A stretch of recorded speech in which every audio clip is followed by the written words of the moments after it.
యూట్యూబ్లో చూస్తున్న ప్రేక్షకులందరూ నమస్కారం అండి. నా పేరు రమేష్ బాబు, మాది గిరిజన మూలికా వైద్యం. ఈ వీడియోలో మనము వెన్నుపూసకు సంబంధించి అంటే వెన్నెముకకు బలాన్ని ఇచ్చేటటువంటి మొక్కలు ఎన్నో ఉన్నాయి. ఆ మొక్కలు అవి ఎక్కడ దొరుకుతాయి, అవి ఏంటి అనేది గత కొన్ని వీడియోలలో చెప్పాను, కొన్ని మొక్కల గురించి. ఈ వీడియోలో మనము వెన్నుపూస సమస్యలు వస్తూ ఉంటాయి. వెన్నుపూస సమస్యలు అంటే ఎవరన్నా దారిలో వెళ్తూ బైక్ మీద నుంచి కింద పడినప్పుడు కానీ, లేకపోతే వయసు పెరిగి వెన్నుపూస జాయింట్లు ఉంటాయి కదా, జాయింట్లు అరిగిపోవడం కానీ, అదేవిధంగా వెన్నుపూసలలో అధికమైన ఒత్తిడి వల్ల వెన్నుపూస ఒత్తిడి పడి ఒకదానికొకటి కంప్రెస్ అయిపోతాయి అన్నమాట. అట్లా అయిపోవడం కానీ, ఇట్లా వెన్నుపూస అరుగుదలైనా, వెన్నుపూస ఏదైనా ఒత్తిడికి లోనైనా, వెన్నుపూస దగ్గర ఉండేటువంటి నరాలు కట్ అయిపోయినా, ఇలాంటి వెన్నుపూస సమస్యలు ఏదన్నా కానీ మన మెడ దగ్గర నుంచి నడుము ముడ్డి భాగం వరకు వెన్నుపూస జాయింట్ ఉంటుంది. కాబట్టి ఆ జాయింట్లో ఎక్కడ ప్రాబ్లం వచ్చినా కానీ, అవి ఇరిగిపోయినా కానీ, కట్ అయిపోయినా కానీ అతికిచ్చేటటువంటి వెన్నుపూసకు బలాన్ని ఇచ్చేటటువంటి ఒక మూలిక ఉంది. ఆ యొక్క మూలిక ఏంది, అది ఎలా పనిచేస్తుంది అనేది ఈ వీడియోలో క్లియర్గా స్టార్టింగ్ నుంచి ఎండింగ్ వరకు చెప్తాను. అది మీరు క్లియర్గా వినండి. అయితే ఈ యొక్క వెన్నుపూస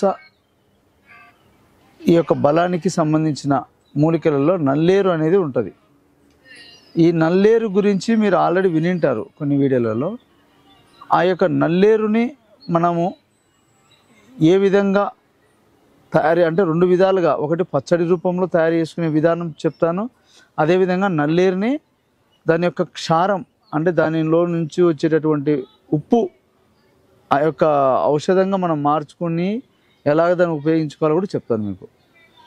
అయితే ముందుగా మనము నల్లేరు ఎలా ఉంటుంది, అది ఎక్కడ లభిస్తుంది, అది ఏంటి అనేది దాని గురించి చెప్తాను. ముందుగా నల్లేరు ఎలా ఉంటుందో చూపిస్తాను, ఒకసారి చూడండి. మీరు ఇప్పుడు చూసినట్టయితే ఇది నల్లేరు అంటారండి. నల్లేరు వచ్చేసి ఈ విధంగా ఉంటుంది. ఇది మనకు ఎక్కువగా కొండలు ఉంటాయి కదా, అడవి నీళ్ళలో, రాళ్ళల్లో, అక్కడ అడవులు ఎక్కువగా ఉండే ప్లేస్లలో, అదేవిధంగా కొన్ని చెట్లకు అల్లుకొని కూడా పోతూ ఉంటాయి. కొన్ని పొలాల గట్లంపడి కూడా అక్కడక్కడ కూడా వచ్చి ఒక చెట్టును ఆధారంగా చేసుకొని తీగలాగా అల్లుకొని పోతూ ఉంటాయి అన్నమాట. ఈ నల్లేరులో 3 రకాలు ఉన్నాయండి. 2 పచ్చల నల్లేరు, 3 పచ్చల నల్లేరు, 4 పచ్చల నల్లేరు, ఇట్లా 3 రకాలుగా ఉంటాయి. మనకు ఎక్కువగా దొరికేది 4 పచ్చల నల్లేరు ప్రతి పల్లెటూర్లలో కానీ ప్రతి అడవి ప్రాంతాల్లో అందుబాటులో ఉంటాయి. కాబట్టి ఈ విధంగా ఈ యొక్క నల్లేరుని మనం తెచ్చుకొని, అంటే ముందుగా ఈ యొక్క నల్లేరు మనము వైద్యం ఉపయోగించుకునేటప్పుడు మనము ముదురువి తీసుకోకూడదండి, లేతగా ఉండాలి. లేత నల్లేరు కాడలు తీసుకోవాలా, ఇట్లా లేతగా ఉండాలన్నమాట. ఇట్లా లేత నల్లేరు కాడలు తెచ్చుకొని, దీని మనకు లేత నల్లేరు కాడలు ఎప్పుడు వస్తాయంటే వర్షాకాలంలో మాత్రమే మనకు దొరుకుతాయి. బాగా వర్షాలు పడే టైంలో ఏంటంటే లేత వస్తాయన్నమాట, మనకు లేత కాడలు వస్తాయన్నమాట. ఆ లేత నల్లేరు కాడలు బాగా తెచ్చుకొని వాటిని ఒలచాలన్నమాట. ఎట్లా ఒలచాలంటే ఈ విధంగా చూడండి, ఇట్లా ఒలచాలన్నమాట. ఇట్లా నల్లేరు కాడలు ఇట్లా తీసుకొని ఇట్లా నల్లేరు కాడల్ని ఇట్లా ఒలిచేసుకోవాలి.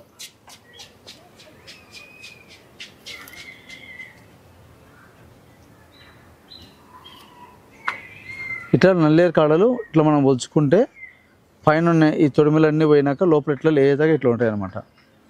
వీటిని మనం తీసుకొని ముందు ఏం చేయాలంటే ఒక బౌల్ తీసుకొని అందులో కొద్దిగా మిరపకాయలు, ఒట్టి మిరపకాయలు, ఇంత జీలకర్ర అవి వేసి బాగా తాలింపు గింజలు వేసి ఎంపుకున్నాక అందులో చింతపులుసు అవన్నీ వేసుకొని అందులో ఈ నల్లేరు కాడలు వేసుకొని బాగా ఉడకాలన్నమాట.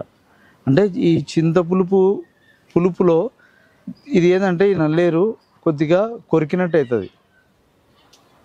కాబట్టి ఈ యొక్క నల్లేరుని మనం ఏం చేయాలంటే తీసుకుని ఒలిచేటప్పుడు చేతికి గ్లౌజులు వేసుకొని నీట్గా ఈ నల్లేరుని బాగా నీట్గా ఒలుచుకొని ఈ నల్లేరు కాడల్ని మనం నీట్గా తీసుకొని దీన్ని బాగా చింతపండులో కడిగి బాగా నీట్గా కూరలాగా చట్నీలాగా తయారు చేసుకొని తినొచ్చు.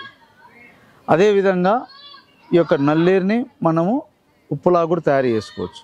అదేమిటంటే నల్లేరు తెచ్చినాక దీన్ని బాగా ఎండిపోయినాక ఒట్టిగా అయిపోయినాక దీన్ని బాగా మనం ఏం చేయాలంటే పొడిలాగా తయారు చేసుకోవాలి.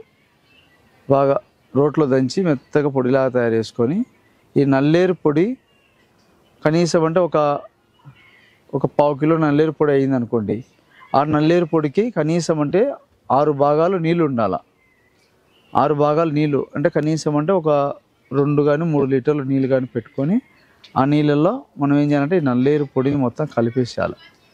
అంటే ఈ నల్లేరు మనం పొడిలాగా అయినా కానీ ఓకే, లేదంటే నల్లేరు నీట్గా కాల్చి దాన్ని మనము బూడిదిలాగా తయారు చేసుకోవాలి. బూడిదిలాగా తయారు చేసుకొని ఆ బూడిదని అంటే నల్లేరు బాగా మనం ఎండుతుంది కదా, బాగా ఎండినాక దాన్ని బాగా నీట్గా కాల్చి దాన్ని బూడిదిలాగా అయిపోయినాక ఆ బూడిదని మనం కలుపుకోవాలన్నమాట నీళ్ళల్లో. ఒక 3 లీటర్ నీళ్ళలో ఆ బూడిదని అంతా కలిపి నైట్ అంతా పెట్టాలి. నైట్ అంతా పెడితే ఏమవుతుందంటే పైనంతా ఈ యొక్క బూడిదంతా తేరుతుంది.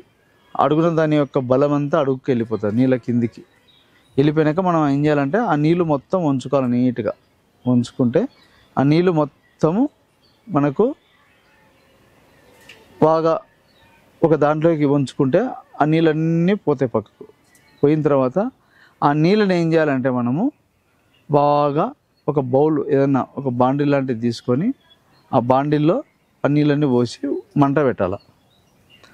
ఇప్పుడు ఈ బూడిద ఏదైతే మనం కలిపింటాం కదా, ఆ బూడిదలో ఉండే బలం అంతా ఆ నీళ్ళలోకి వచ్చేస్తుంది. ఆ నీళ్ళలోకి వచ్చిన తర్వాత ఆ నీళ్ళని మనం ఏం చేస్తామంటే చిన్న మంట పెట్టి బాగా ఉడికిస్తాం. అది ఉడికి ఉడికి ఉడికి ఉడికి అది ఎంత టైం 2 గంటలు పడుతుందో 3 గంటలు పడుతుందో ఎంత టైం పట్టినా కానీ అంతవరకు బాగా ఉడికి ఉడికి ఉడికి ఉడికి అందులో నుంచి ఒక ఉప్పు వస్తుంది. ఆ ఉప్పు మనం ఏం చేయాలంటే ఎంత ఒక చిటికెడు ఉప్పు మనము నరమామిడి చెక్క చూర్ణంలో కలుపుకోవాలి. ఆల్రెడీ నరమామిడి గురించి ఒక వీడియో కూడా తీశాను. ఆ నరమామిడి చెక్క చూర్ణంలో ఇది కూడా నల్లేరు కూడా యాడ్ చేసుకోవాలి. ఒక 100 గ్రాముల నరమామిడి చెక్క చూర్ణం అయిందనుకోండి, అందులోకి 1 తులం కానీ 2 తులం అంటే 10 గ్రాములు కానీ 20 గ్రాములు కానీ ఇది కూడా కలుపుకొని మొత్తం అంతా కలిపేసుకొని దీన్ని ఉదయాన్నే పరగడుపున ఉదయం ఇప్పుడు ఎవరికైనా కానీ ఈ వెన్నుపూసలు ఇరిగిపోయి వయసు ఎక్కువ ఉన్న వాళ్ళు అయితే వాళ్ళ కనీసం అంటే ఒక 3 నుంచి 4 నెలలు టైం పడుతుంది. ఆ యొక్క చూర్ణం అంతా తయారు చేసుకున్నాక ఉదయం సాయంత్రం మేకపాలు దొరికితే మేకపాలలో తీసుకోండి. ఇట్లా 2 పూట్ల వాడడం వల్ల ఏమిటంటే అరిగిపోయిన వెన్నుపూస కానీ కట్ అయిపోయిన నరాలు కానీ అదేమైనా కంప్రెస్ అయ్యి ఒత్తిడికి లోనయ్యి కూడా వెన్నుపూస ఏదైనా డ్యామేజ్ అవుతున్నా ఈ విధంగా ఎలాంటి వెన్నుపూస సమస్యలకైనా కానీ అద్భుతంగా పనిచేస్తుంది ఈ నల్లేరు నరమామిడి. ఈ 2 కాంబినేషన్లో పనిచేసేటటువంటి వైద్యం ఎంతోమందికి ఇచ్చాను, అద్భుతంగా పనిచేసింది. కాబట్టి ఈ ఎముకలకు సంబంధించి ప్రకృతిలో ఎన్నో మూలికలలో ఈ 2 మూలికలు ఉంటాయన్నమాట.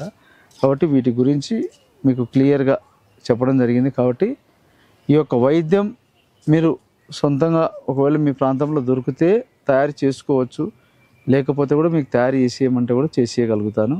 కాబట్టి దీనివల్ల మనకు ఎలాంటి సైడ్ ఎఫెక్ట్స్ ఉండవు. ఎందుకంటే మనము నల్లేరుని శుద్ధి చేస్తున్నాము, దాన్ని మళ్ళీ బూడిదిలాగా మార్చి దాన్ని మళ్ళీ దానిలో నుంచి ఉప్పుని తీస్తున్నాం.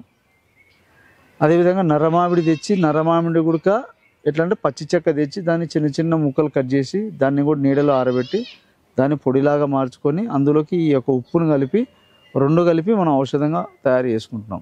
కాబట్టి ఇవన్నీ 2 మూలికలే. కాబట్టి ఎలాంటి సైడ్ ఎఫెక్ట్స్ ఉండదు. మనం ఏంటంటే వాడడంలో మనము కరెక్ట్గా దాన్ని వాడాలి. ఒక వారం రోజులు 10 రోజులు వాడి గ్యాప్ ఇవ్వకుండా కంటిన్యూ వాడి చూడండి. First x ray తీపించుకోండి.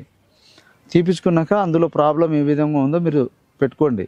తర్వాత ఒక 3 నెలలు కరెక్ట్గా వాడండి. వాడినాక మళ్ళీ ఎక్స్రే తీపించుకోండి. అప్పుడు మార్పు చూడండి ఎంత డిఫరెన్స్ వస్తుందో.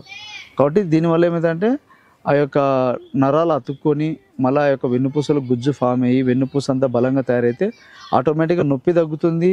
అక్కడ ఏదైనా వాపు తగ్గుతాయి, నరాలలో ఒత్తిడి తగ్గుతుంది. ఆటోమేటిక్గా మనకు బరువులు ఎత్తినా ఏమైనా పని చేసినా కూర్చున్నా ఏం చేసినా కానీ వెన్నుపూస మీద ఎంత ఒత్తిడి పడినా కానీ ఆ వెన్నుపూసకు బలం వచ్చే కొద్దీ మనం ఎంత పనైనా చేయగలుగుతాం.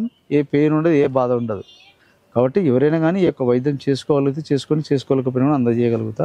కాబట్టి అవకాశం ఇచ్చిన ప్రేక్షకులందరికీ నమస్కారం అండి.